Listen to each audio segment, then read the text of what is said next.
वैवाहिक रिश्तों में अष्टकोण मिलान यानी कि लड़के और लड़की दोनों की पत्री को मिलाने में गण का एक महत्वपूर्ण स्थान है, क्योंकि इसको 36 में से 6 पॉइंट्स दिए गए हैं। 6 में से कभी 0 भी हो सकता है, 6 भी हो सकता है और बीच का भी कोई अंक हो सकता है। बेसिक्स समझते हैं कि क्या है। बेसिकली सोल लेवल पे नक्षत्रों का 27 नक्षत्रों को 3 भागों में डिवाइड करके और सोल लेवल यानी कि आत्मिक पृष्ठभूमि में या आत्मिक धरातल पे हमारा नेचर क्या होगा, हमारी प्रकृति क्या होगी, बेसिक कैरेक्टर क्या होगा, हम चीजों को पाने के लिए या हम डे टू डे लाइफ में किस तरह से रिएक्ट करेंगे। क्योंकि इस बात से आप समझ जाओगे कि जब हस्बैंड वाइफ जहां पे उनका 24 घंटे का साथ रहता है, और 24 घंटे ही नहीं, इनफैक्ट 24/7 एंड 365 डेज का जब साथ रहता है, तो एक दूसरे की प्रकृति में जब मिलान नहीं है या कहीं विषमता है, तो वहां पे रिश्तों में कटुता आना स्वाभाविक है या संभावी है। तो बात करते हैं, थोड़ा समझ लेते हैं कि गण के लिए हम क्या बेसिक चीज क्या यूज करते हैं। सबसे पहले राक्षस गण। 3 गण होते हैं, राक्षस गण, मनुष्य गण और देवगण। तो राक्षस गण जिसमें पाताल लोक की एनर्जी जो है वो रिफ्लेक्ट होती है। और राक्षस सुनने में थोड़ा सा बड़ा डिफिकल्ट, बड़ा नेगेटिव लगता है, लेकिन एक्चुअल में इसका एक पॉजिटिव सेंस में बात करते हैं तो ये गो गेटर होते हैं, यानी कि किसी भी हद तक जाके अपनी चीजों को प्राप्त करना, ये इनका मुख्य उद्देश्य होता है। हाँ, थोड़ा सा कुछ जब चीजों को प्राप्त करने के लिए जब आदमी बहुत ज्यादा प्रयत्न करता है तो कभी कभी क्रोध, थोड़ी बहुत हिंसात्मक प्रवृत्ति, बहुत जिद्दी, यानी कि जब आदमी को जिद होगी तो वो फिर उसको अचीव करने के लिए कोई भी एफर्ट्स डालेगा।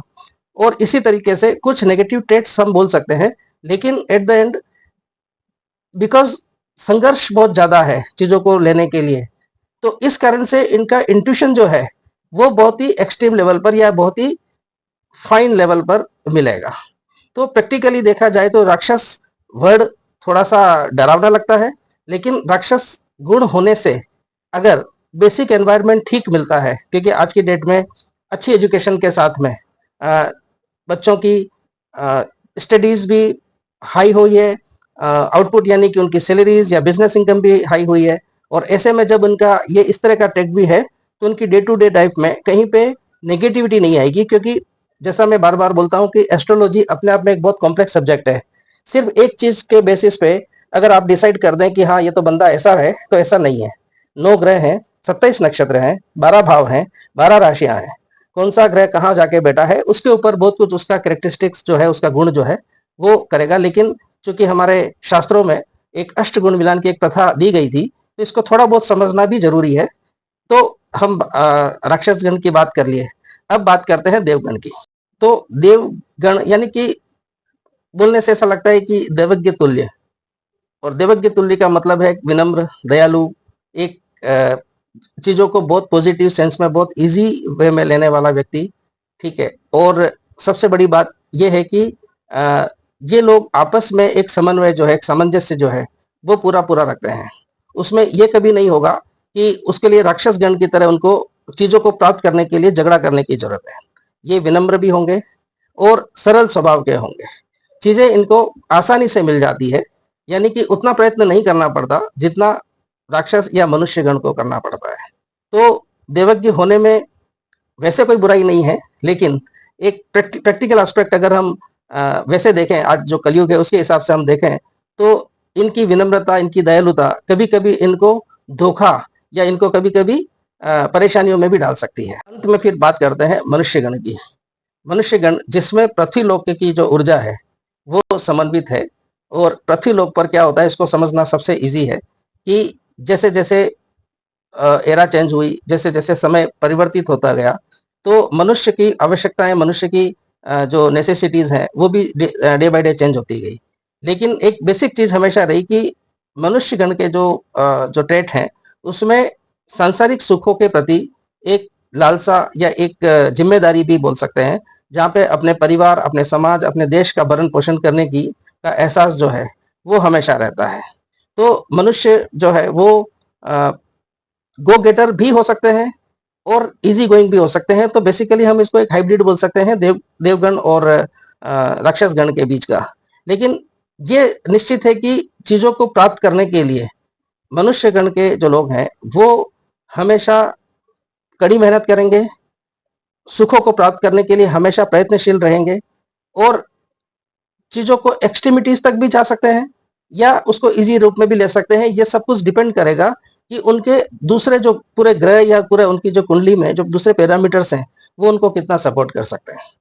तो कहने का मतलब ये है कि हम सिर्फ एक बेसिक फॉर्मूला अष्टकूट मिलान का एक फॉर्मूला जैसे हम ले लिए और उसमें किसी का गण 6 मिल गया तो खुश हो गए या 0 मिल गया तो दुखी हो गए, ये सही तरीका नहीं है मेरे हिसाब से।